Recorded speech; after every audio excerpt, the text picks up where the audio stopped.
j'avais fait un rêve le mercredi sur toi, mais je te rappelle. Ok, très bien, pas de souci. Je suis pas morte dans tes rêves, hein. Merci beaucoup, il n'y a pas de souci. Donc, vendredi, je reviens avec vous pour qu'on cause. D'accord? Si j'ai un peu de conseils à vous donner. Vous savez, quand on exhorte, on s'exhorte soi-même. Quand on s'exhorte soi-même. Et donc, si vous voyez que je viens, j'aime parler avec vous, hein, ce n'est pas parce que je suis la meilleure personne qui soit et que moi, je dois seulement vous parler, vous parler. Parmi vous, il y a beaucoup qui me donnent des conseils et je bénis Dieu pour votre vie. Salut Marie-Sylvaine, Dieu te bénisse. Je bénis Dieu pour votre vie. Je bénis Dieu pour les personnes. Salut Eliane, les personnes qui m'envoient des messages. Ah maman Béa, s'il te plaît, ça tu ne dois pas faire ça comme ça que tu ne dois pas. J'ai dit merci. Merci, je m'humilie. Je dis merci à toute une chacune de vous. C'est en acceptant les critiques, en acceptant les conseils qu'on avance. Donc je vais juste dire merci et je vais m'ouvrir à vous pour que vous me parlez. Si vous voyez que je fais quelque chose qui ne vous a pas plu, n'hésitez pas d'envoyer un message. Non, maman Béa, ça par exemple, tu ne peux pas dire comme ça. C'est ça qu'on appelle de l'humilité. Si tu n'es pas humble envers les gens, n'attends pas que les gens soient gentils avec toi. Si tu penses que c'est toi qui connais plus que tout le monde, n'attends pas que les gens soient gentils avec toi. Donc, s'il vous plaît, si vous voyez quelque chose qui ne marche pas, si j'ai eu à dire quelque chose qui ne vous a pas plu, vous connaissez où vous devez m'envoyer de messages sur ma page. Message, vous cliquez juste sur message et vous m'envoyez de messages. Donc, pour celles qui ne me connaissent pas, je suis Béatrice Infené. Je suis maman, je suis auteure, je suis conférencière, je suis une sœur, je suis une conseillère dans le domaine de couple, mariage et couple. Par rapport à beaucoup d'erreurs qu'on fait dans la vie et que tu vois, ça t'a pas donné le résultat. Tu dis que non, je peux pas. Le volume est bas.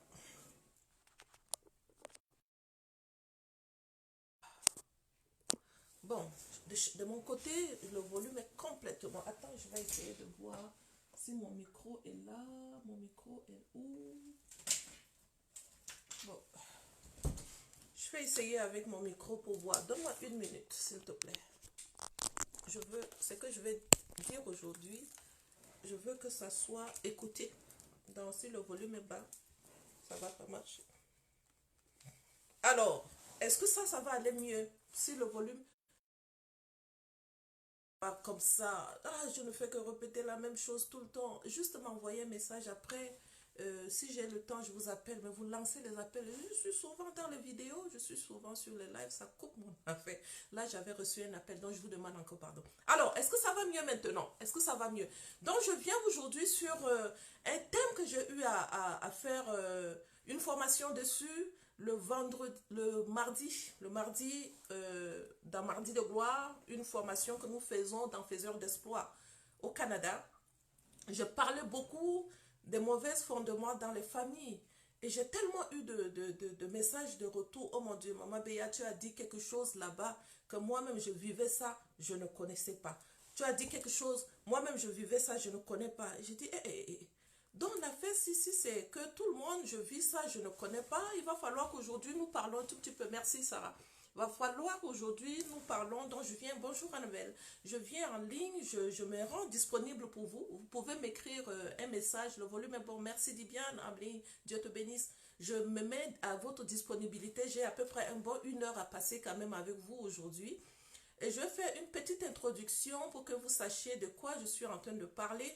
J'avais parlé des mauvais fondements qui sont dans les familles, les mauvaises fondations qui décident et qui dirigent nos vies, des mauvaises fondations qui décident d'où nous devons arriver.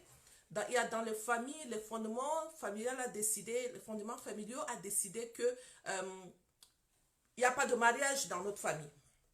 Et tout le monde subit ça. Il n'y a pas de mariage dans la famille. Il y en a qui ont décidé que vous n'allez pas réussir. Et on voit le taux d'échec. Aujourd'hui, je parlais avec une femme qui m'a contacté. On avait une séance d'accompagnement ce matin.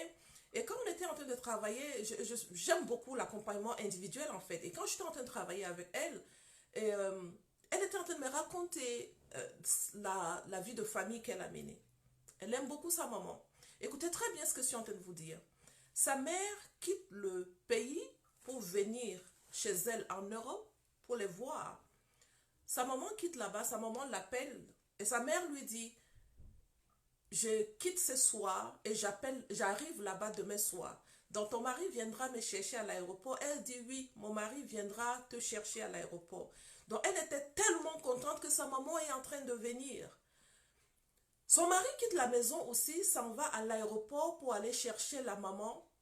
On attend, elle ne sort pas.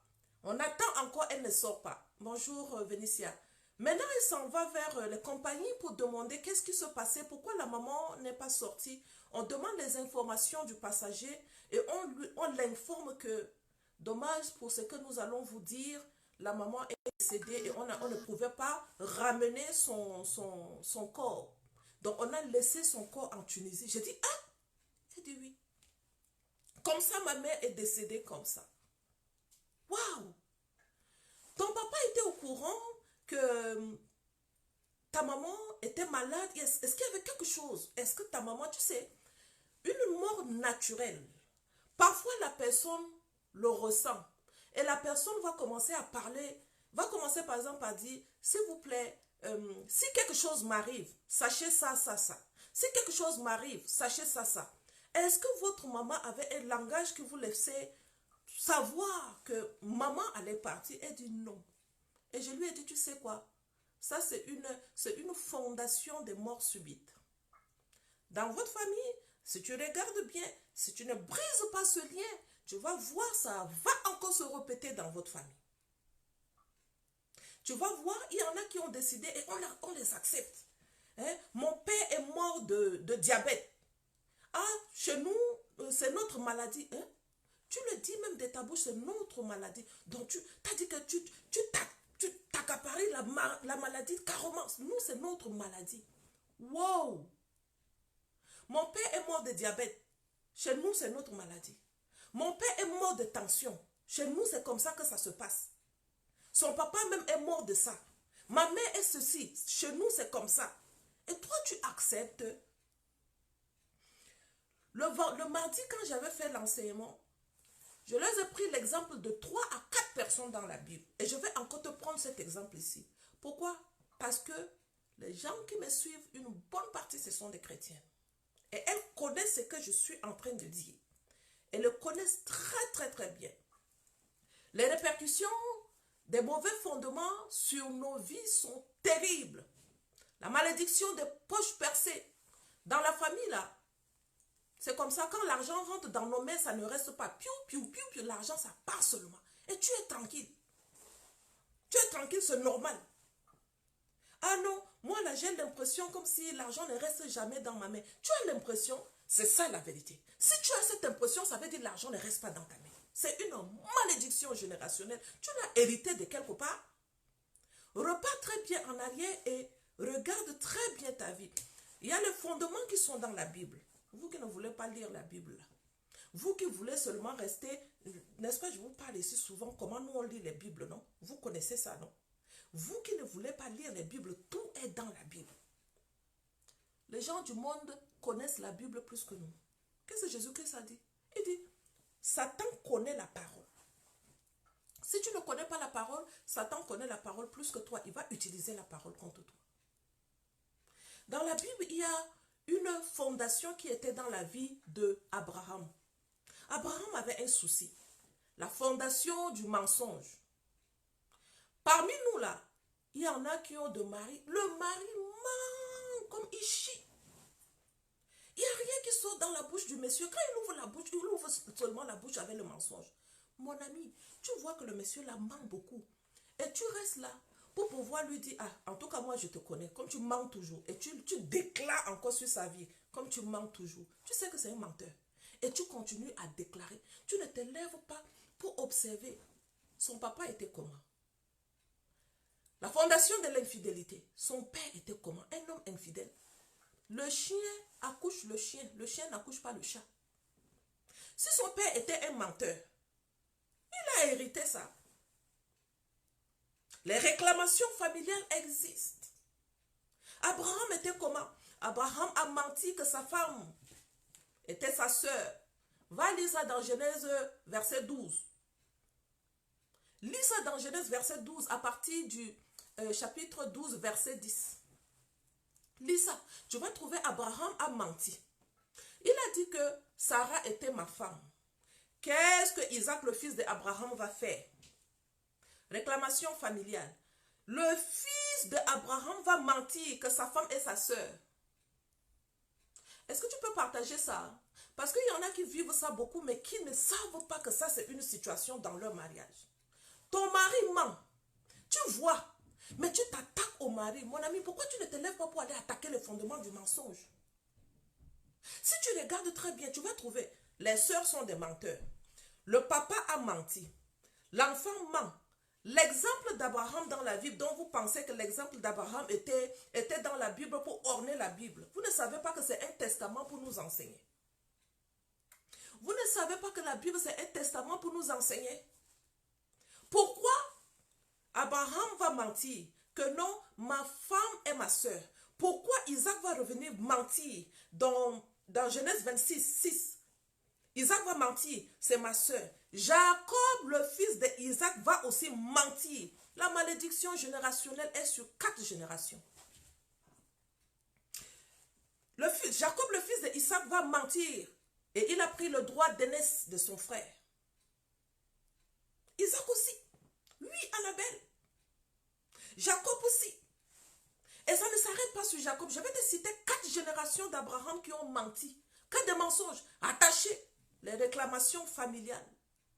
Qu'est-ce qui se passait? Les fils de Jacob ont menti que le frère Joseph était mort. Or, eux-mêmes, ils ont vendu. Eux, ils pensaient que c'était normal. C'est comme ça qu'ils sont en train de faire. Non, la réclamation était sur leur vie. 4 générations de mensonges. Femme, je vais te dire aujourd'hui, si tu vois ton mari en train de mentir comme il boit, Jacob a menti aussi, oui. Ne t'attaque pas au mensonge de ton mari. Va trop loin en arrière pour voir. Le monsieur, si par exemple, lui, il ne s'est pas réveillé, que ces mensonges-là, c'est trop répétitif, et ma femme même est déjà fatiguée de mes mensonges, il va aussi continuer. C'est ton droit de t'asseoir avec lui pour lui dire, papa, il y a quelque chose qui se passe. Si nous ne brisons pas, nos enfants vont hériter de la même chose. Parce que toi, tu ne vois pas que la fait que tu me mens tout le temps, c'est quelque chose qui est mauvais. Si tu ne te rends pas compte de ça, je t'assure, nos enfants vont hériter ça de toi. Parce que regarde bien ton père. Moi, je me suis renseignée sur la vie de ton papa. Il ne faisait que mentir à ta mère. Aujourd'hui, tu ne fais que me mentir. Ça va continuer sur 4 générations. Prends l'exemple d'Abraham, dis que, regarde, peut-être que ton mari est un chrétien. Si c'est un chrétien, ça veut dire qu'il connaît la Bible. Ça veut dire qu'il connaît la Bible. Il faut que toi, tu lui parles. Je vais te prendre un autre exemple. Réclamation familiale. Les mauvais fondements sur la vie de Sarah. Qu'est-ce que Sarah a fait? Sarah, la femme d'Abraham, était stérile. La stérilité était dans la maison d'Abraham. Dieu est venu briser la stérilité. À 90 ans, Sarah a accouché. Rebecca, la femme d'Isaac, était stérile. C'était où? Dans la maison d'Abraham. Qu'est-ce qui va se passer? Rachel, la femme de Jacob, était stérile. Dans la maison d'Abraham encore. Qu'est-ce qui va se passer? Le père a menti. Le fils aussi a menti. Le petit-fils ont menti. Et voilà, ça descend encore dans la vie de Sarah. La stérilité continue. Femme, sois sage. Ne regarde pas ce que ton mari fait comme un amusement. Maman, dans le choix de conjoint là, oui, dans le choix de conjoint. Durant le choix du conjoint, ça te permet d'identifier ces choses-là pour les voir. Pose la question autour de toi. Comment était la famille? Il y en a qui sont sauvages, qui s'en vont simplement dire, moi je marie mon mari, je m'en fous de sa famille. Oh, il faut t'en foutre de la famille. D'accord? Nous, quand on était trop sages là, je vais te parler de notre sagesse bornée là. Nous, quand on était trop sages, quand on nous parlait, on courait en arrière pour aller faire des choses. Ça nous rattrape un à un. Et c'est après tu te dis que, yo, je ne peux pas m'asseoir. Il faut que je parle à cette génération. Parce qu'avant moi, là, il n'y en avait pas les gens qui parlaient à la génération des femmes qui vont se marier comme je le fais aujourd'hui.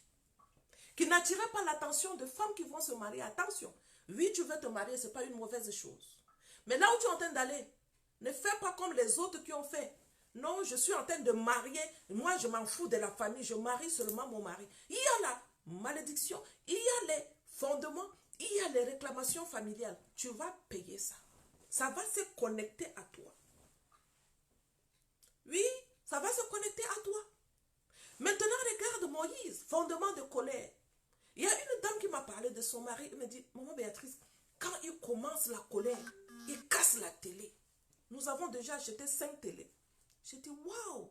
Il dit oui. Et ce ne sont pas de petites télévisions. Écran 28. Écran 58. J'ai dit, waouh. Et il achète et il casse. Il dit, quand il commence la colère dans la maison, je cours, je m'enferme. Les enfants courent, s'enferment. Il a colère, il va casser les choses. Et quand il finit, si tu viens, tu le vois. Tu as l'impression que ce n'est pas le monsieur-ci qui était en colère. Comment tu vis ça? Il dit, je suis dépassé. D'accord. Assis-toi. On s'est assise. Je lui ai parlé de fondement de colère de Moïse. Je lui ai dit, toi, tu me parles de la colère de ton mari. Je vais te prendre un exemple que Dieu nous a mis dans le testament, dans la Bible. Dieu nous dit, Moïse, le fils de Lévi. Lévi était très coléreux. Dans sa colère, lui et ses frères ont tué des hommes pour se venger. Parce que ces hommes ont déshonoré leur sœur. Malgré les repentis de ces hommes, et Moïse n'a pas voulu arrêter. Les frères de Moïse n'ont pas arrêté. Jacob, le père, a maudit la colère de Lévi. Jacob, le papa de Lévi, colère. C'est de cette famille est sorti Moïse. Moïse était comment? La Bible nous dit Moïse était colérique. Qu'est-ce qui va arriver? Un Égyptien va frapper un Israélien. Qu'est-ce que Moïse a fait? Moïse s'est levé contre l'Israélien avec la colère. Il l'a tué. Il a hérité de ça de qui? De son père. Il a hérité la colère de qui? De son père. Tu penses que si Dieu a mis l'affaire de Moïse dans la Bible, donc pour toi c'est pour orner la Bible. C'est pour orner la Bible. Ce n'est pas pour t'enseigner. Que la colère que tu vois chez ton mari repart en arrière et tu regardes très bien. Le monsieur là était comment? Son père était comment? Les autres étaient comment? Est-ce que tu peux partager le live si encore? Même si tu as partagé, partage parce que après ça revient en arrière. Donc si tu partages, après tu n'as plus partagé. Les gens qui viennent sur ta page Facebook a déjà passé à autre chose. Donc, aidons-nous vivants. Dans la colère, Moïse va jeter les tablettes et il va les briser parce qu'il était fâché. La colère. La colère. Dans Nombre verset 27, Dieu va dire à Moïse, parle au rocher. Dieu lui dit, parle au rocher. La colère de Moïse, il a frappé encore. La colère. Qu'est-ce qui va arriver à Moïse? Dieu a dit, ok, ta colère, tu ne verras pas Canaan que tu vois là. La terre promise, tu ne vas pas voir. Qui a fait entrer les enfants d'Israël? Une autre personne à la place de Moïse. Ta colère va te faire rater les bénédictions. Textuellement comme Moïse. Parce que tu as hérité ta colère de quelque part. Tu as hérité, mais tu as l'impression comme si c'est normal. Ma colère, et puis elle va même déclarer ça de sa bouche. Je suis colérique. Hein? Mon ami, j'ai changé mon langage. Je ne peux pas dire je suis colérique parce que la colère, c'est le fruit de la chair. Et comme c'est le fruit de la chair, qu'est-ce que je fais? Je me lève contre la colère, je vais le détruire. Tu vois que ton mari est comme ça et tu es assise là tranquillement. Tu n'attaques pas les fondements de colère dans ta famille. Tes enfants vont faire la même chose. Je voyais la colère de mon fils aîné. Mon fils aîné a la colère. Je ne veux pas dire quelque chose ici parce que mon mari me suit et je ne veux pas qu'il se fâche contre moi. Et donc, mon fils aîné a la colère. Et il a hérité de ça de quelque part, ça c'est sûr. Il a hérité ça de quelque part. Et tout dernièrement, je priais avec Blessing, ma directrice de communication. Et donc, on priait et je lui ai dit, je prie beaucoup pour la colère de mon fils Wilfried. Mettons ça dans nos sujets de prière. Et nous avons prié. Ce jour, nous avons prié sur la colère de mon fils. Et je continuais encore. Et je ne faisais que déclarer des paroles sur lui. Je ne faisais que déclarer. C'est un bon enfant. C'est un enfant qui n'est pas colérique. Un enfant qui va réussir partout. La colère ne va jamais bloquer la bénédiction de mon fils. La colère ne va pas le retarder à quelque part. Et j'ai commencé à prier et prier et prier. Quand j'ai fini de prier, je me suis assise juste parce que souvent je prends au moins 15 minutes. J'ai fini de prier. Je parlais à Dieu. Parler. Il faut que Dieu me parle aussi. Et je fermais mes yeux tranquillement devant Dieu pendant 15 minutes. J'étais là et je n'étais même pas encore arrivée à 15 minutes. Moins de 15 minutes. Il me dit, ce n'est pas déclarer qu'il n'est pas colérique. C'est que tu dois rentrer et détruire la fondation de la colère dans sa vie. Ah! J'ai sursauté.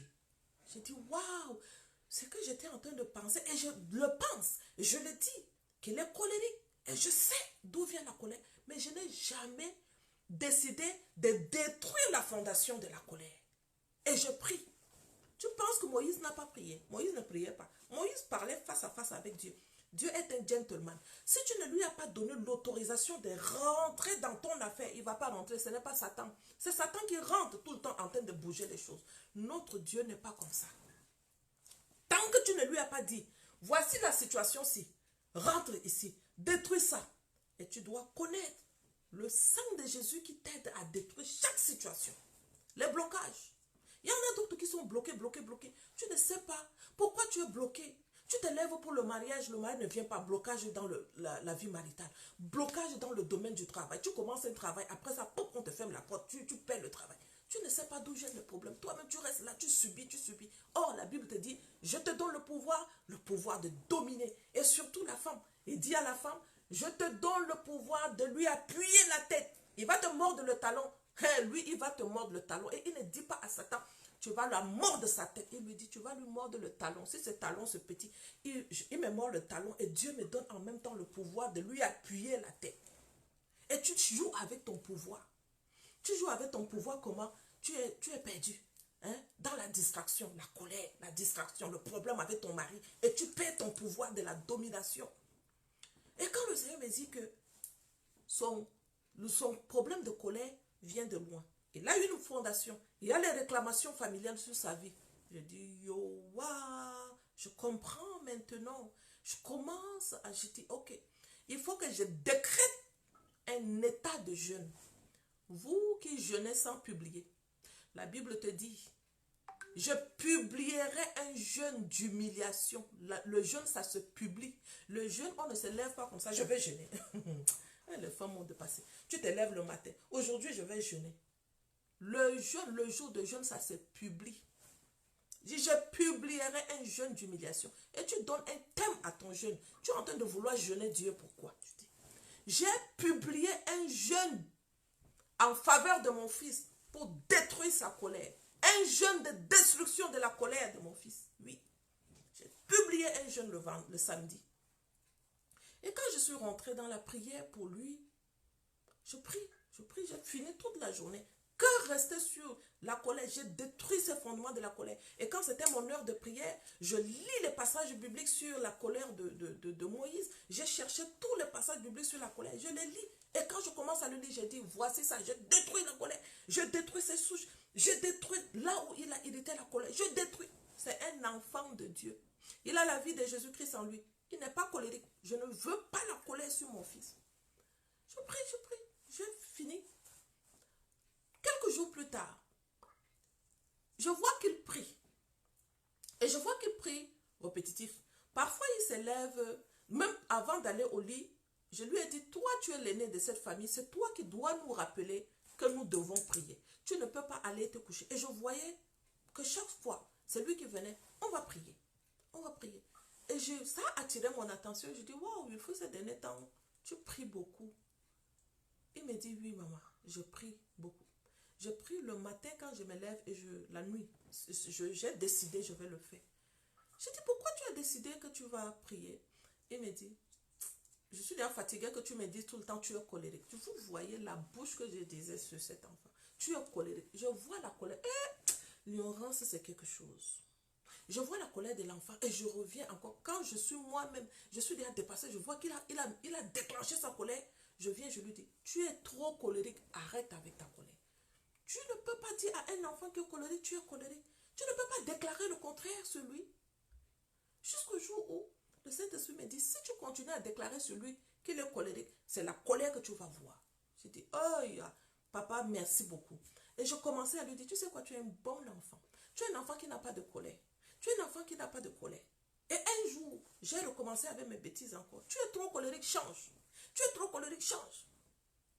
Et il me dit, je dis, depuis quand tu as commencé à prier? Tu as commencé à prier, ça fait quelque temps. Pourquoi tu pries?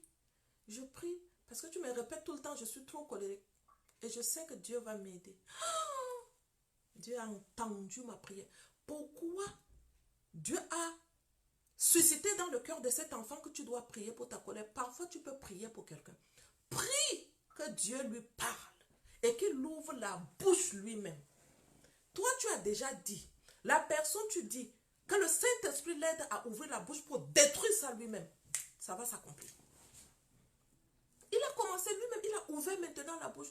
J'ai dit merci parce que Dieu a entendu ma prière et cet enfant a commencé à prier sur sa colère lui-même. Je fais un effort pour arrêter, pour que je ne lui dise plus tu es colérique. Parce que si je continue à dire tu es colérique, ça veut dire au lieu que je détache mon enfant de la colère, j'attache l'histoire de la colère à mon enfant encore.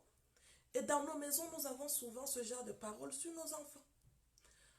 Prions que Dieu touche le cœur de nos enfants et que nos enfants se mettent dans la prière pour détruire certaines réclamations qui sont sur nos vies. Parce que les enfants irritent. Regarde l'exemple que je viens de te dire.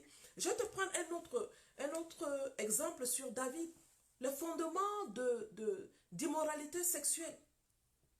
David, Judas, l'ancêtre de David. Judas, l'ancêtre de David, va coucher avec sa belle-fille. Genèse 12. Il va coucher avec sa belle-fille. David va coucher avec la femme de Ulri. Amnon, le fils de David, va venir coucher avec sa propre sœur. Dans 2 Samuel. Absalom va venir coucher avec les concubines de son père. C'est déjà 4 générations. Ça n'est pas fini à ça. Salomon, lui alors, il a seulement dépassé la limite. 700 concubines. 700 femmes plutôt, 300 concubines. Lui seul, 1000. Réclamation familiale sur 4 générations. Tu vois, ton mari est infidèle. Toi-même, quand tu ne connais pas d'où vient son problème d'infidélité, oh, tu es infidèle, je suis fatigué, tu veux tuer l'enfant d'autrui. Mais si ça, parfois son problème est plus profond.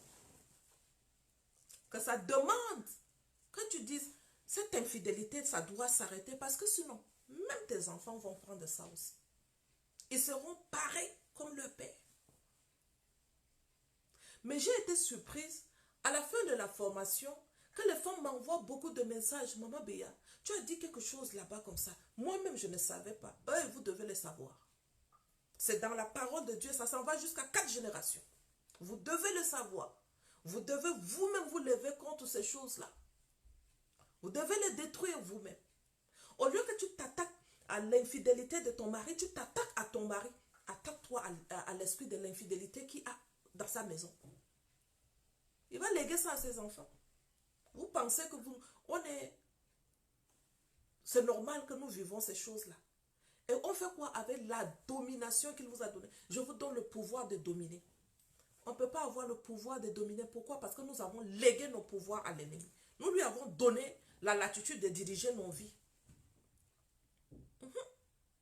Nous lui avons donné la latitude de diriger nos vies.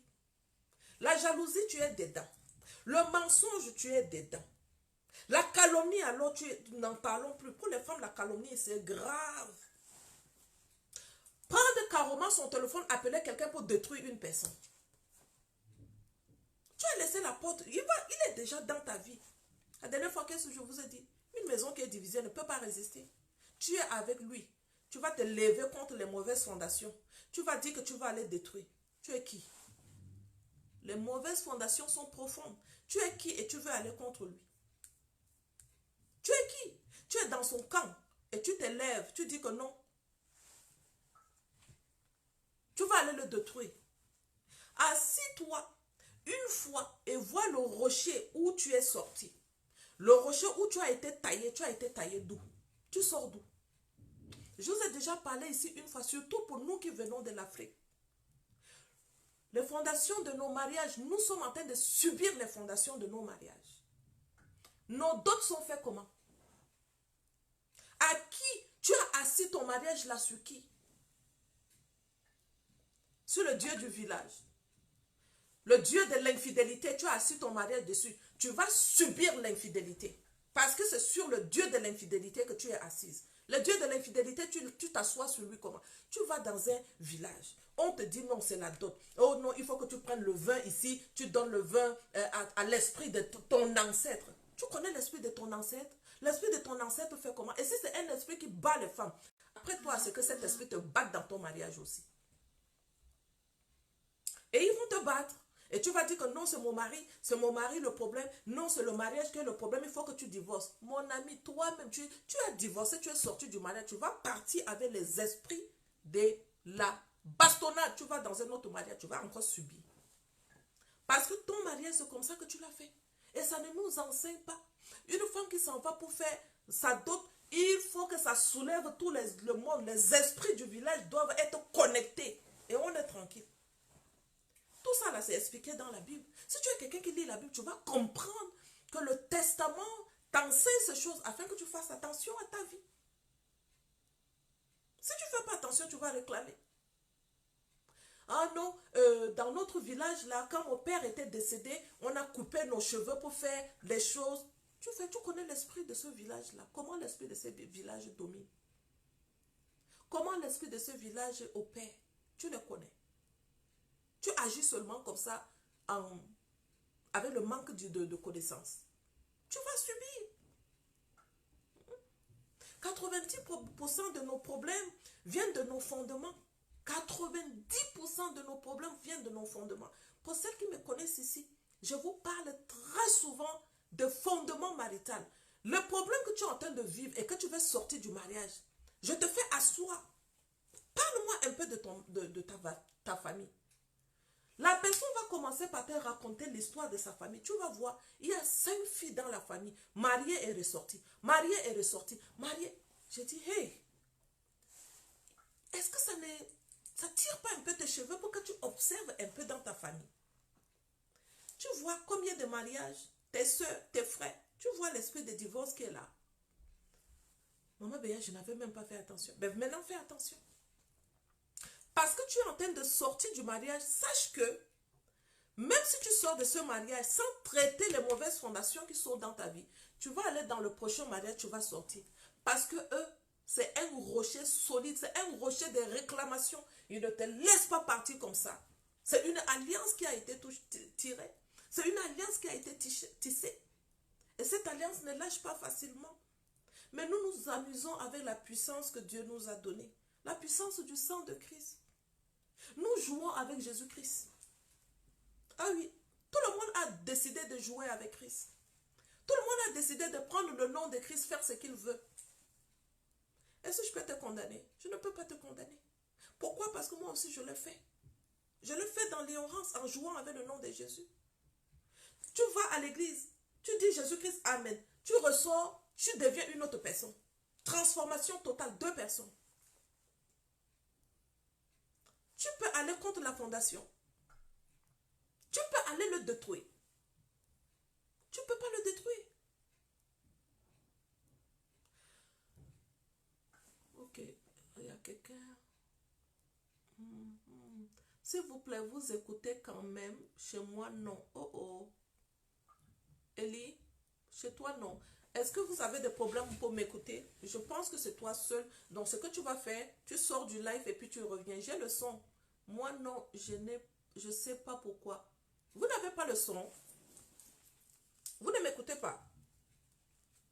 Pourquoi vous ne m'écoutez pas? Dites-moi, est-ce que vous m'écoutez, s'il vous plaît? Si je n'ai pas le son, j'entends. Ok, Alvin entend. Ok, parfait.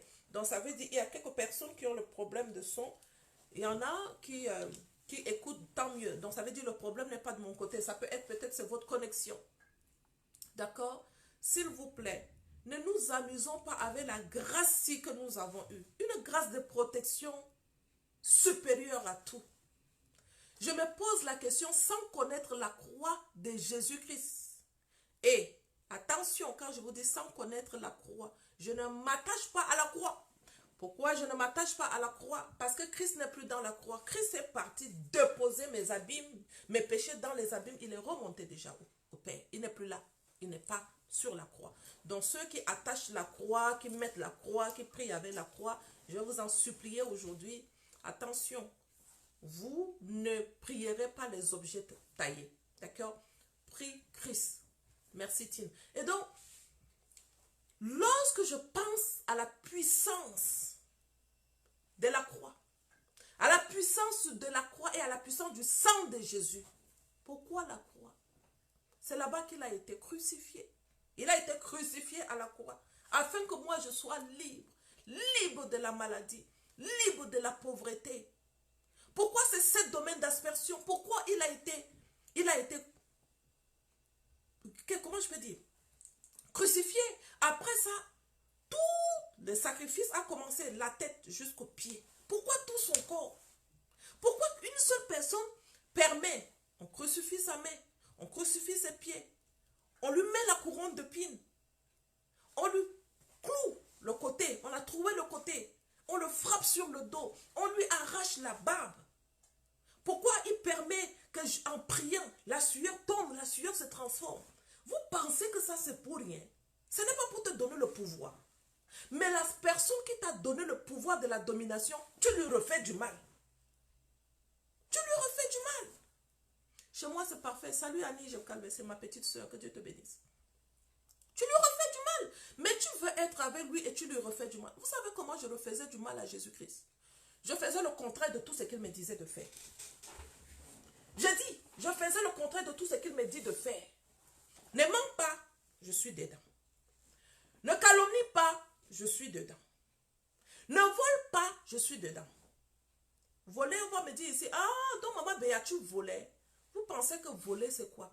Voler, c'est aller prendre ça. Exemple, ça appartient à ma petite soeur Annie plutôt. Ça appartient à Annie. Et puis je regarde comme ça, Annie n'est pas là. Et puis je viens, je prends tout, je cache. Hein? Et puis je cours avec. Ça, c'est ce qu'on va dire, c'est du vol. Mon ami, mon vol n'était pas le vol simple comme ça. Mon vol était le vol le plus cruel, c'est voler Dieu lui-même. Ce n'était même pas voler mon semblant. Parce que je ne volais pas mon semblant. Voler même mon semblant, c'est encore mieux que de voler Dieu. Je volais Dieu jusqu'à... Je volais Dieu dans les dîmes. Je volais Dieu dans les offrandes. Je volais Dieu dans les dîmes. Je volais Dieu dans les offrandes. Je volais Dieu dans tous les lois et les principes qu'il me dit. Fais comme ça, fais ceci, fais cela, fais. Je volais. Parmi nous, il y en a qui font ça. Mais tu veux te lever pour aller attaquer l'homme, je vais l'appeler l'homme faible parce qu'il n'est même pas fort. C'est mon Dieu qui est fort. Tu vas aller l'attaquer. Aujourd'hui, je parlais avec une autre femme. Elle m'expliquait la situation dans le mariage de sa soeur. Quand elle m'a expliqué la situation, j'ai dit, quel est ce manque de sagesse? Quel est ce manque de sagesse? Tu es marié. Tu vis des situations difficiles dans ta famille. Tu es la fille d'un pasteur dont tu connais les évangiles. Tu connais que la Bible te dit, femme, soyez soumise. Tu n'arrives pas. Tu fais le contraire de tout ça là. Mais tu fais croire à tout le monde, mon papa est pasteur. Mais ton comportement est autre chose. Donnez-moi une minute, restez là, s'il vous plaît. Ton comportement est complètement autre chose. Et quand j'ai observé ça, j'ai dit, mais elle est en train de jouer avec qui? Elle joue avec qui? Parce que, donnez-moi une minute, s'il vous plaît. Je fais quelque chose rapidement, je vous reviens.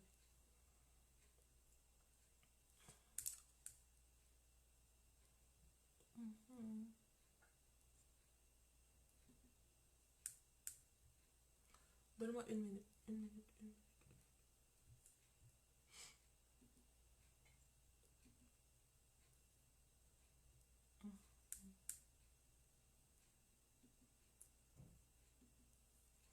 Ok, je vous reviens, hein, je vous reviens. Je réponds rapidement à un message qui est urgent ici et je vous reviens, s'il vous plaît.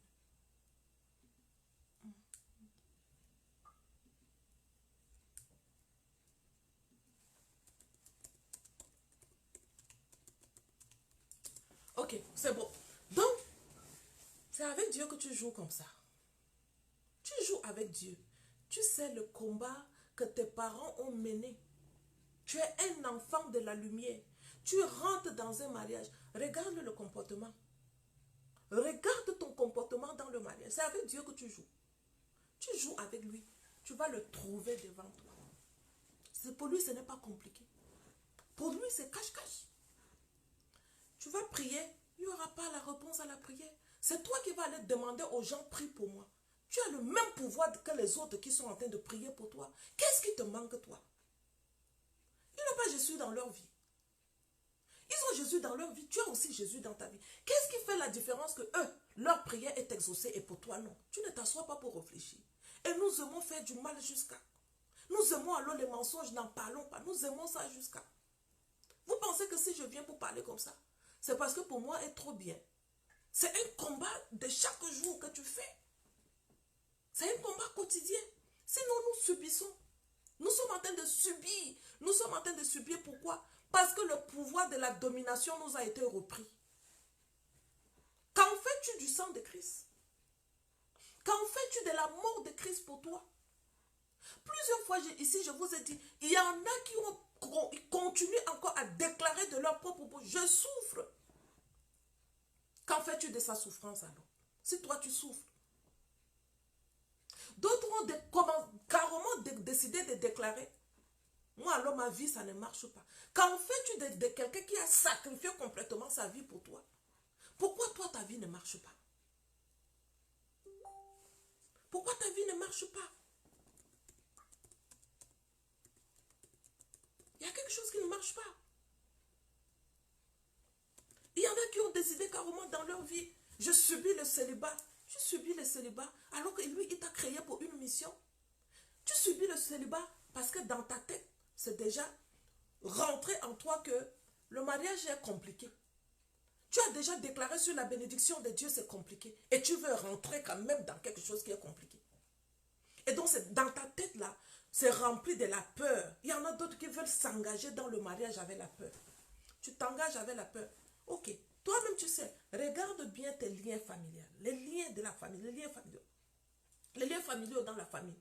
Toi-même tu sais que dans ta famille là, il y a les divorces. Le divorce est attaché comme ça à votre sang, vous luttez avec ça jusqu'à.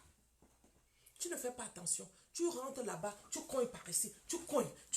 Hey, assis-toi, réfléchis. Hein? Avec ta belle-mère, c'est le problème, le beau-père, les belles-sœurs, tout le monde problème. Toi-même tu sais que le divorce est attaché à ta vie. Et tu te comportes comme ça. Ma mère m'a dit, quand je lui disais que, m'a dit, c'est quoi cette affaire que j'entends qu'il y a un problème? C'est quoi? Je lui ai dit que maman, c'est la folie qui m'a seulement commencé à me dire, tu ne vas pas divorcer.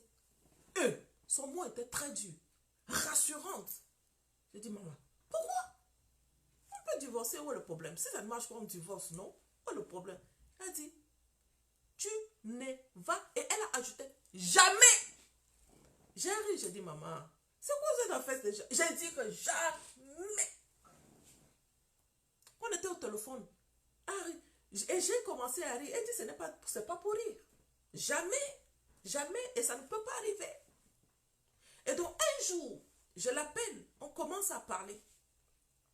Elle me dit, j'ai dit, maman, une fois, on causait et tu m'avais dit, tu ne vas jamais divorcer. Pourquoi tu m'as dit je ne vais jamais divorcer? Et pourtant tu sais que les problèmes du mariage, ça peut arriver que les gens divorcent. Mais je sais que je ne vais pas divorcer. Moi, ce que je faisais pression sur mon mari, hein, en disant non, si tu fais comme ça, moi c'est mieux que je divorce. Je pensais qu'il allait changer.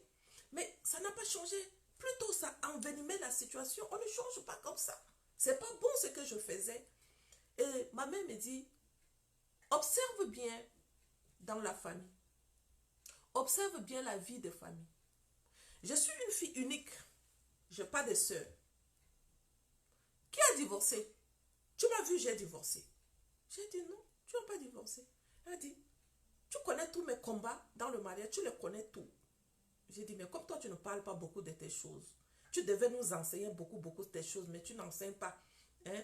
Tu ne nous parles pas beaucoup de tes choses. Maman, maintenant, là, il faut que tu m'enseignes, parce que moi, maintenant, je dois enseigner d'autres femmes. Elle me dit, il n'y a pas de problème. Si tu as besoin que je t'enseigne, hein, tu viens seulement, je t'enseigne. Et chaque fois, j'appelle ma mère, elle me parle, elle me parle, elle me parle, elle me parle. Ça, c'est mon meilleur mentor, ma maman. Donc, et on parlait, elle me dit, le divorce, c'est un esprit. Quand c'est attaché à quelque part, c'est une réclamation familiale. Ça a fait tic-tic. Et tu oui. Quand c'est attaché à quelque part, c'est une réclamation familiale. Après, elle m'a dit quelque chose. Le célibat, c'est un esprit. Quand le célibat est attaché à quelque part, c'est une réclamation familiale. Ma mère commence à me parler. Et j'observe. Et elle me prend avec exemple à l'appui. Parmi, à côté de nous, là, les gens que nous connaissons, l'esprit de pauvreté. La pauvreté est un esprit. Si tu ne sais pas que Christ s'est fait pauvre afin que tu sois enrichi, la malédiction générationnelle attachée à la pauvreté va te suivre. Et elle parle. Je l'écoute attentivement. Je dis, et c'est vrai en plus, maman. Elle dit, va dans la Bible. Je prends la Bible. Lis ici. Je lis. Qu'est-ce qui est écrit? Prends ici. Je prends. Et on a causé. Elle dit, tout est dans la Bible. Tout est dedans. Quand on est en train de subir les situations, ça veut dire que tu ne connais pas la vérité.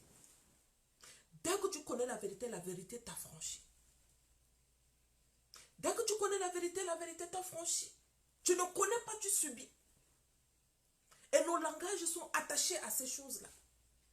Je suis pauvre. Tu déclares la pauvreté. Et pourtant, tu sais que la pauvreté est attachée à ta famille. Bon, ma mère a détruit l'esprit de pauvreté sur nous. Personne ne peut être pauvre. Pourquoi? À cause de celui-là qui s'est fait pauvre afin que je sois enrichi. Pourquoi sa mère a été percée? Afin que tout ce que ma mère touche réussisse aussi. C'est pas pour rien. Ce n'est pas pour rien. Et c'est à toi de le savoir. Chaque fois en accompagnement individuel, je commence à travailler avec les femmes sur les 7 domaines d'expression de Jésus. Je dis, tu dois le connaître. Tu dois le connaître. Tu es une femme chrétienne? Oui. Si tu ne connais pas pourquoi le sang de Christ a commencé de la tête jusqu'aux pieds, cherche à connaître ça. Et c'est un module dans l'accompagnement individuel. Travaillons dessus. Maman Béa, je ne savais pas ça. Tu ne sais pas, tu subis. Tu sais, tu domines. Parce que le pouvoir de la domination a été donné. Il dit, tu vas lui appuyer la tête. Aujourd'hui, c'est Satan qui nous appuie. On est comment? Il ne peut pas m'appuyer parce que je lui ai donné. J'ai dit, est-ce que c'est forcé? C'est forcé que tu t'attaches à moi chaque jour. Mens ici. Mens.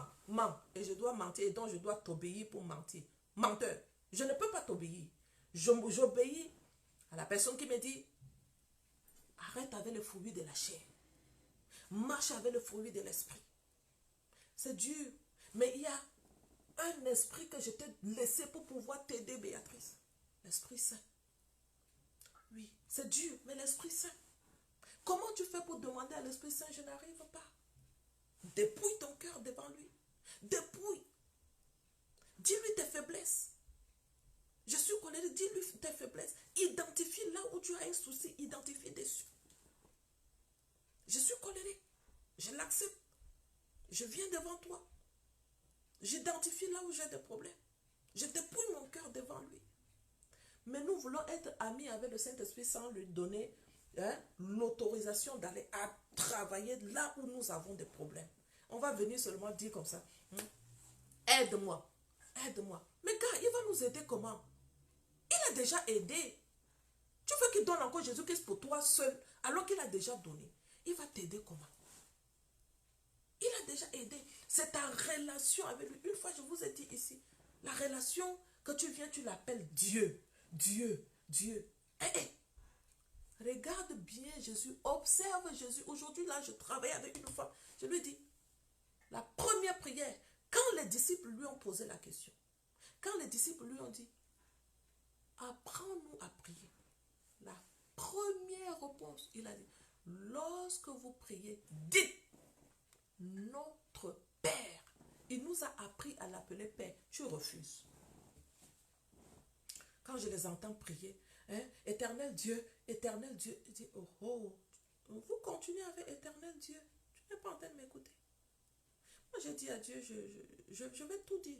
Tout ce que tu m'apprends, je dis. Parce que moi, je vois le résultat. Tout ce que tu m'apprends, je dis. Maintenant, si elles ne veulent pas, on ne peut rien faire. Elle te dit, moi, je dis. Je dis.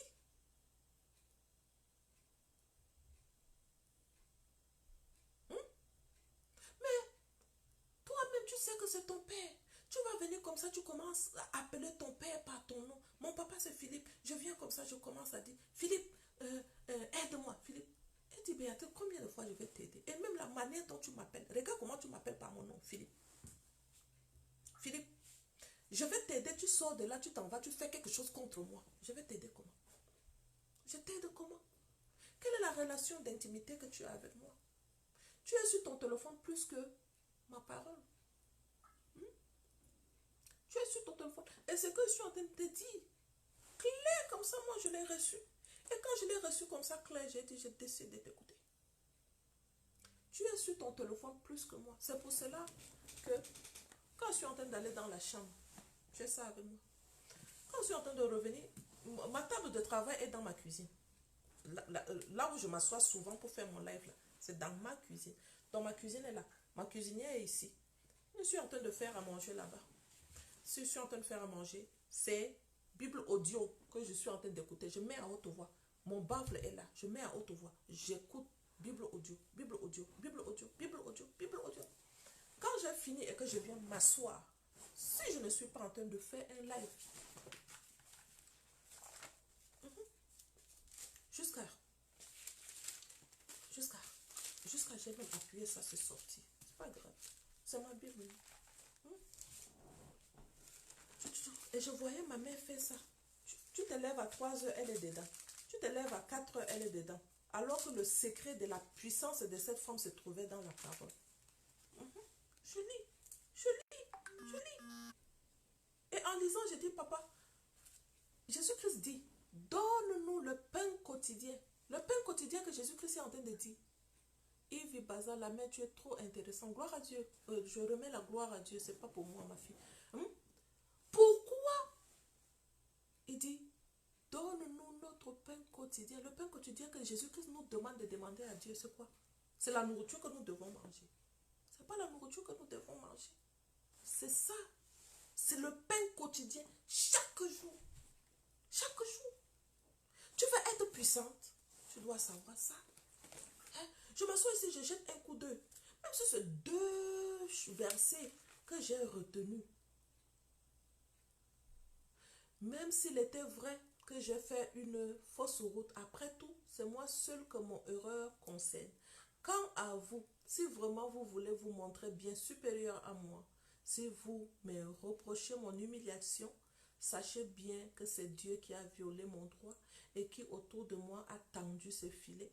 Et là, quand je lis, ça c'est le livre de Job, je lis, je n'ai pas compris.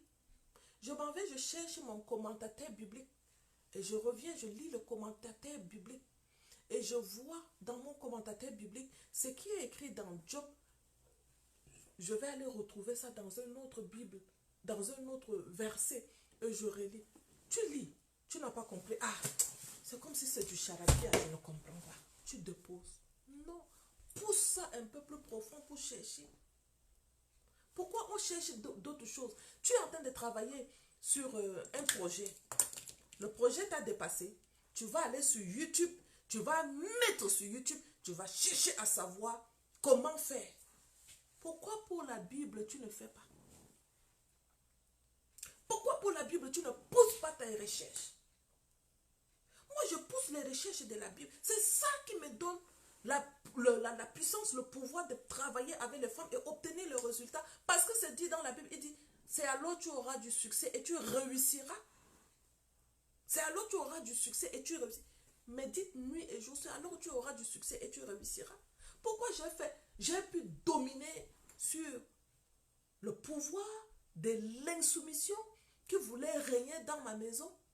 Quand mon mari dit un, moi je dois toujours répondre. Quand il dit un, je dois toujours répondre. Qu'est-ce qui a fait que j'ai pu dominer sur ça? C'était la parole. Il dit, la parole restaure mon âme. Il dit, il m'amène près des eaux paisibles et il restaure mon âme. Qu'est-ce qui restaure là? Ce n'est pas la parole. Tu as les réclamations sur ta vie. Tu ne les identifies pas. Tu ne veux pas lire la parole. Ok, pour toi, peut-être pour toi, tu as une solution à part. Mais je veux toujours vous dire ici que moi, ma solution, je trouve ici. Là. Je forme beaucoup de femmes. Toutes les femmes que j'ai formées et qui me connaissent savent que quand je dis quelque chose, j'ai trouvé ça ici. Référence, je reviens ici. Bibiane Amline, on trouve le commentateur biblique où tu peux trouver ça en ligne dans les CLC, dans les maisons de là où on achète les Bibles, comment faire? Les librairies chrétiennes. Tu peux trouver ça dans les librairies chrétiennes. Moi, au Canada, j'ai trouvé ça dans une librairie chrétienne. Ils sont ici à Montréal, partout. Ils en ont. Ou tu commandes en ligne si tu es en Europe. En Afrique, les commandes en ligne, je ne sais pas si tu peux commander pour qu'on te livre. Mais sinon, cherche les maisons, les librairies chrétiennes et tu vas trouver. Merci beaucoup, Chacha. Comment vas-tu? Tu peux trouver ça. Donc, pousse tes recherches un peu loin. Prends 1 heure du temps comme ça. Et tu ne sois pas une femme qui parle beaucoup à Dieu. On parle. Aïe, quand je le vois prier, je dis, hey, si la manière dont nous prions, Dieu écoutait, personne n'aura de problème. Mais c'est parce qu'il n'écoute pas. Et vous multipliez les paroles. Vous multipliez les paroles. Je priais, parler. Il reste comme ça dans les parler. Parler. Mais tu écoutes Dieu comment? Tu l'écoutes comment si tu parles beaucoup comme ça? Feu, le feu. Mais toi, tu envoies le feu seulement partout. Tu envoies ce qui tu ne sais même pas. Tu envoies seulement le feu. C'est qui est en train de te brûler là maintenant? Qui est en train de te brûler?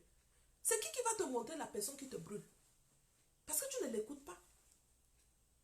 Tu envoies seulement le feu. Donc, tu es devenu avec le fusil en main. Hein? Mais tu ne sais pas, l'ennemi est caché où? Il va faire comment pour tirer sur toi? N'est-ce pas, ton capitaine peut te dire, à gauche, courez, à droite.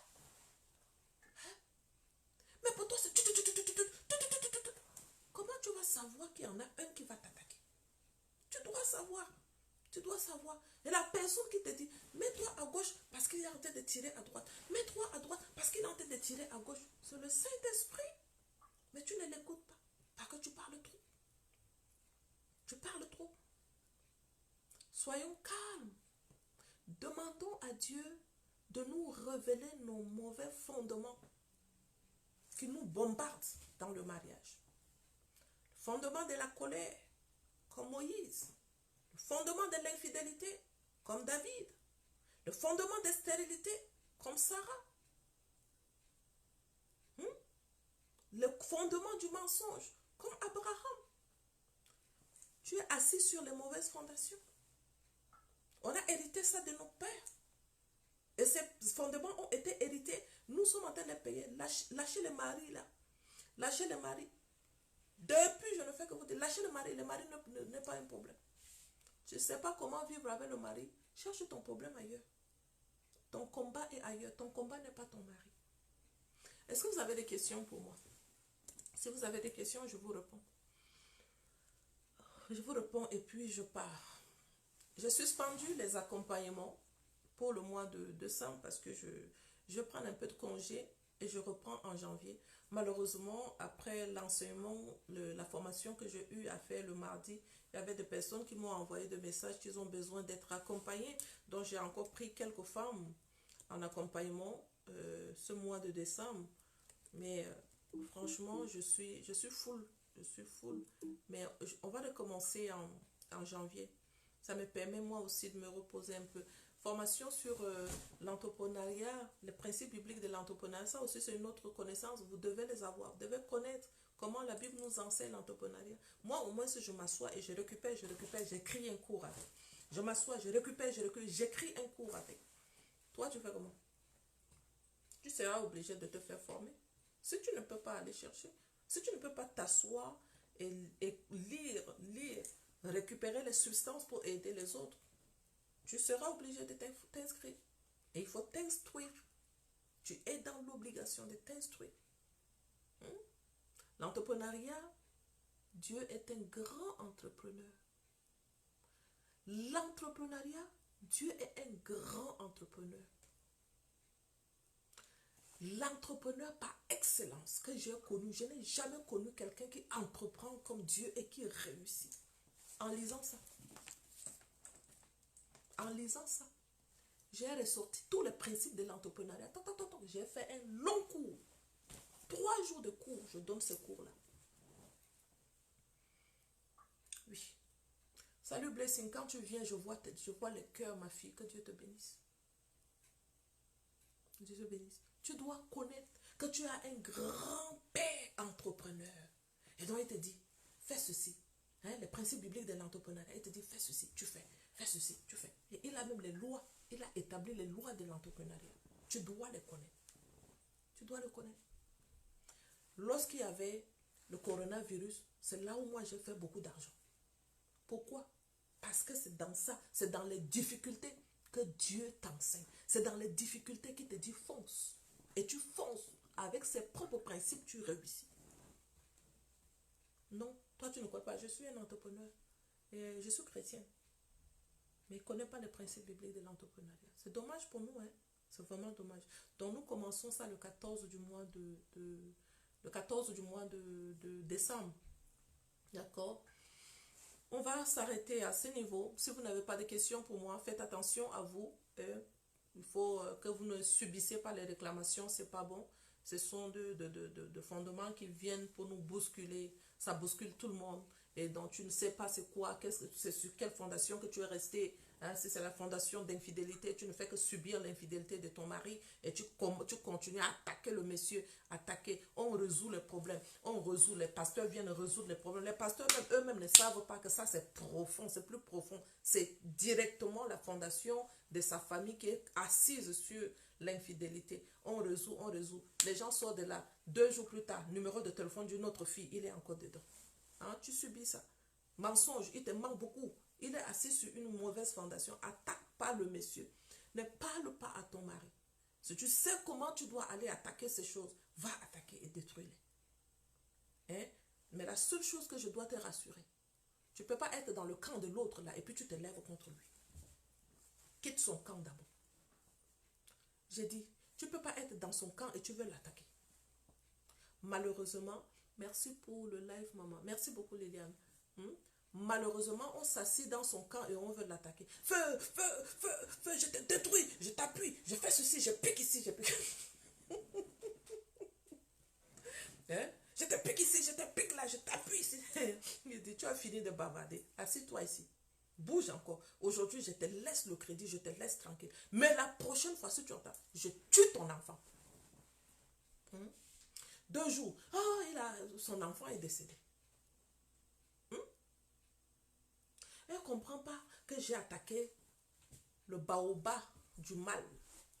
Dans ma prière, j'ai attaqué le baobab du mal. Parfois, il va pousser un peu plus loin pour aller tuer chez toi. Quand il n'a pas poussé pour aller loin, pour aller tuer, il va aller corser. S'il veut seulement te... parce qu'il n'a pas encore fini avec toi, il va aller corser ton mari. Tu vas sentir que ton mari, plus tu pries, plus il devient infidèle. Plus tu pries, plus il devient infidèle. Pourquoi? Parce que tu veux te lever dans le camp de l'autre là. Il te dit, je t'ai dit, assis-toi. Tu prends mal les choses. Ne prends pas mal les choses contre Lucifer. Connais ton pouvoir, le pouvoir de la domination, le pouvoir du sang de Jésus-Christ, le pouvoir de la domination. Ça a été donné à la femme. Le pouvoir de la domination de la femme ne se trouve pas dans l'insoumission. Tu es une femme insoumise et toi tu te lèves, tu dis que moi je vais prier pour l'infidélité de mon mari. Tu es qui? Va prier pour l'infidélité de ton mari. Et sois insoumise dedans, mais prie pour l'infidélité de ton mari aussi. D'accord? Et c'est là où tu vas, il va te dire d'accord. N'est-ce pas? Tu es dans mon camp. L'insoumission, moi, je te téléguide comme ça. Hein? Quand il a dit ne fais pas, moi, je te dis fais et tu fais. Quand il a dit fais-moi ça, tu dis non, je ne peux pas le faire, toi aussi fais-le. C'est moi qui te téléguide. Tu fais ce que je veux. Maintenant, tu veux prier pour l'infidélité. Moi, je te dis d'être insoumis. Je te dis de refuser ton corps à ton mari. C'est moi qui te le dis. Hein? Refuse ton corps. Tu m'entends, tu refuses ton corps aussi. Maintenant, le résultat de ça, moi, c'est moi qui pousse ton mari pour aller coucher avec les femmes dehors. Et tu te lèves contre moi pour me dire que tu vas me foudroyer avec le feu. Envoie le feu et puis je vais te voir. C'est simple, ça, ce sont des équations qui sont simples. Envoie le feu sur moi, je vais te voir. Et tu envoies aussi. Bébé, bébé, bébé, feu, feu, feu, feu. Il dit, quand tu es en train d'envoyer le feu, Satan te regarde. Et puis il dit à Dieu, l'accusateur des saints, il regarde Dieu, il dit, regarde tes enfants là. Regarde. Quand son mari va venir ici à la maison, c'est elle-même qui est en train d'envoyer le feu là. C'est elle qui va commencer à insulter son mari. Regarde, regarde tes enfants. Le père dit, il est calme. Pourquoi? Parce que c'est dans le calme et la confiance où se trouve sa force. Parle pas. Notre Père, il parle pas. Il dit, c'est dans le calme et la confiance. Nous sommes créés à son image, mais nous avons refusé la sagesse de Dieu. Je dis, je veux partir, mais j'aime parler, je reviens encore. Hein? Nous sommes créés à son image, mais nous refusons sa sagesse. Il parle pas, il te regarde. Le Père, trop smart. Lis la Bible, tu vas découvrir comment notre Père, il est. Lis. Il est smart. Quand le gars veut parler, boum. Mais quand il ne parle pas, tu peux parler, tu peux crier. Il y en a qui pleurent devant lui. Pleure, pleure, je prie, je pleure, je n'en peux plus. Je souffre. Hey, le père dit, la souffrance de mon fils, tu fais quoi avec? Quand tu ne vois pas sa souffrance, souffre.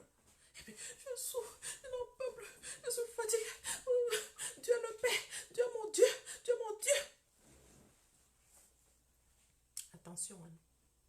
Le pouvoir est dans nos mains. La femme avait le pouvoir que Dieu lui a donné. Avant-hier, le mercredi, j'avais une formation dans MMJE. Je leur ai dit, si vous connaissez le pouvoir que Dieu a mis en vous, vous n'allez jamais poser encore la question, pourquoi on dit toujours la femme, la femme. Tu allais bénir le Seigneur pour lui dire, oh oui, la femme. Le temps que les insensés sont en train de dire, excusez-moi parce que moi je suis comme ça, cache. Les insensés, les femmes insensées sont en train de dire, pourquoi nous les femmes? Pourquoi c'est toujours la femme? Pourquoi c'est toujours la femme? Moi, Béatrice, je dis, merci Père de m'avoir créé femme et je veux que tout soit sur moi. Pourquoi? Parce que tu m'as donné le pouvoir de la domination, le pouvoir de lui appuyer la tête. Ce n'est pas à l'homme que tu as donné ça. C'est à moi. J'ai la capacité parce que c'est moi que tu as envoyé en mission. Et ça prend juste une compréhension du cœur de Dieu par rapport à l'institution maritale.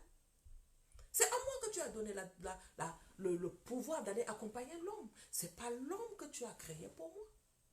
Et comme c'est à moi que tu as dit, va l'aider, il ne peut pas m'aider.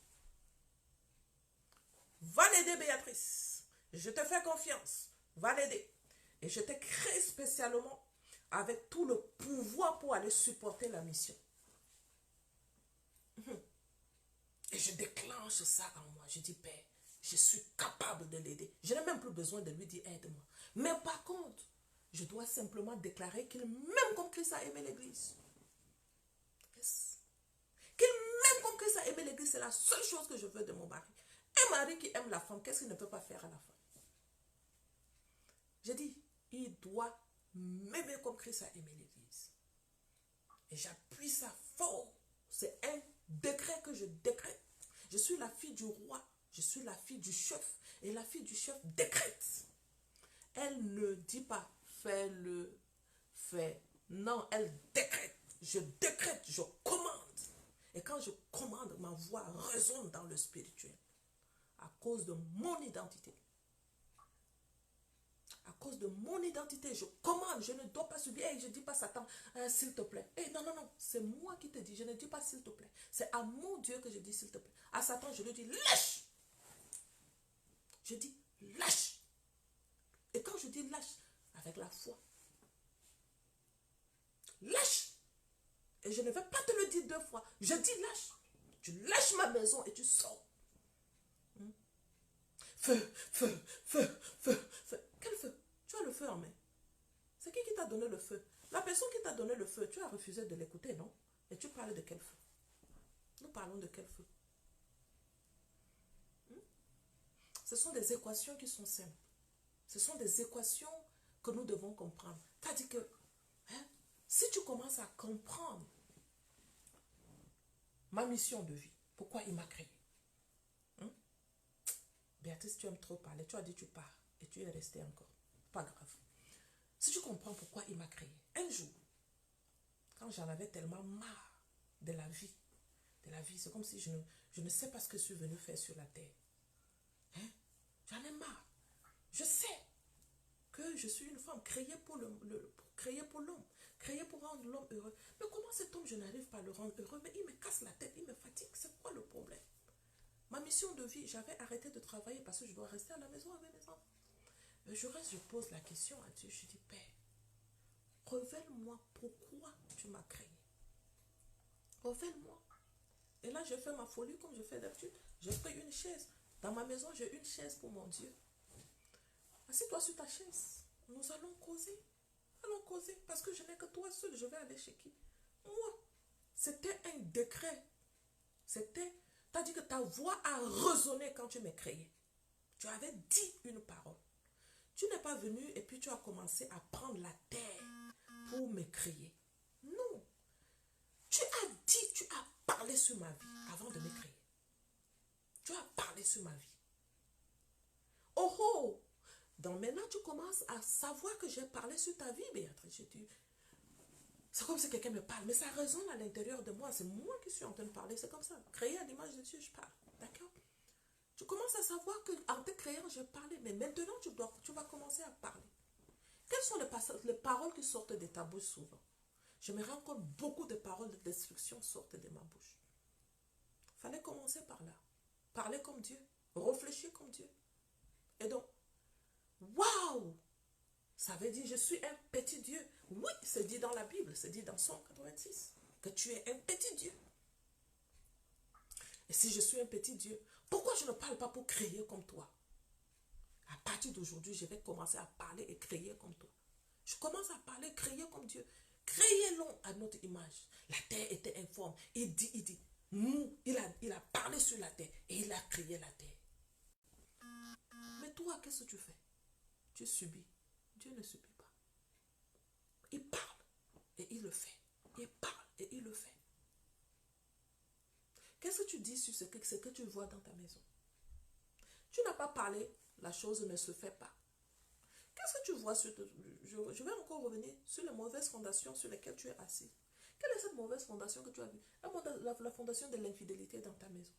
Qu'est-ce que tu parles à la fondation? Tu ne parles pas. Mais tu vas commencer par lui dire, aide-moi pour l'infidélité de mon mari. Quand lui, il créait, quelqu'un est venu l'aider. Qu'est-ce qu'il t'a donné comme pouvoir? Quelqu'un est venu aider Dieu. Il parle, il le fait. À cause de la puissance qui est en lui. Et comme je suis créé à son image, je parle, je fais. Quand je n'arrive pas, il a dit, je vous laisse mon esprit. Et c'est alors la puissance de l'esprit, Saint-Esprit de Dieu, vient prendre le contrôle parce que je dois créer ça. Et je le fais. On appelle ça la foi. L'Esprit du Seigneur, il a dit dans les Écritures que je raisonne avec toi comme un autre parle à un autre. Oui, on l'oublie souvent. C'est la parole, on l'oublie. On ne fait que oublier. Donc je te prie de ne pas oublier. S'il vous plaît, je vais vous laisser. Cette fois-ci, je vais vraiment vous laisser et que Dieu vous bénisse. Et on se voit le lundi par la grâce de Dieu. Que Dieu nous protège, qu'il nous donne la force de la domination. D'ailleurs, il nous a déjà donné la force de la domination. Qu'il nous aide à utiliser cette force qui somnole en nous. Qu'il nous aide à utiliser vraiment cette force. Il y en a parmi nous, on a vraiment baissé la main parce que nous avons laissé la vie dominer sur nous. peux pas laisser la vie dominer. Le pouvoir de la domination, et tu domineras sur lui. Surtout celles qui sont dans le mariage. À l'homme, il a donné le pouvoir de la domination connecté à la femme à travers le lien du mariage. Ce pouvoir de la domination et de la multiplication est grand. Dis merci à Dieu pour ces choses-là et continue. Il faut pas, il dit, ne vous inquiétez pas. Il y a tellement de choses. Ne vous inquiétez pas. Ne vous inquiétez pas. Merci beaucoup. Ne vous inquiétez pas, s'il vous plaît. Et puis, les murmures, ne murmurez pas. On murmure trop. Arrêtons avec les murmures. Si tu es une femme qui m'écoute, moi j'ai arrêté avec les murmures. D'accord? Un combat de la chair contre l'esprit, c'est la chair qu'on doit combattre. Bien sûr, c'est la chair qu'on doit combattre. Donc, murmurez peu. Ne murmurez pas. Concentrez-vous sur votre mission. C'est une mission qui a besoin de la concentration. Femme mariée, concentre-toi sur la mission. Celle qui n'est pas encore mariée, concentre-toi sur ton époux Christ. D'accord? Les réclamations familiales par rapport à l'esprit de célibat, concentre-toi sur ton époux Christ. C'est Christ seul qui abat l'esprit du célibat dans ta vie. C'est lui seul. Tu ne peux pas être en train de coucher avec un homme et tu vas prier pour sortir de l'esprit de célibat. Non, tu ne peux pas. Lâche l'impudicité. Sors de là très vite. Attache-toi à Christ. Sois sincère. La seule chose, c'est la sincérité avec Dieu. Si on arrive au niveau de la sincérité avec Dieu, nous allons remporter la victoire. Si on n'est pas sincère, l'autre là, il nous dit, assis-toi ici, je n'ai pas encore fini avec toi, tu ne bouges pas.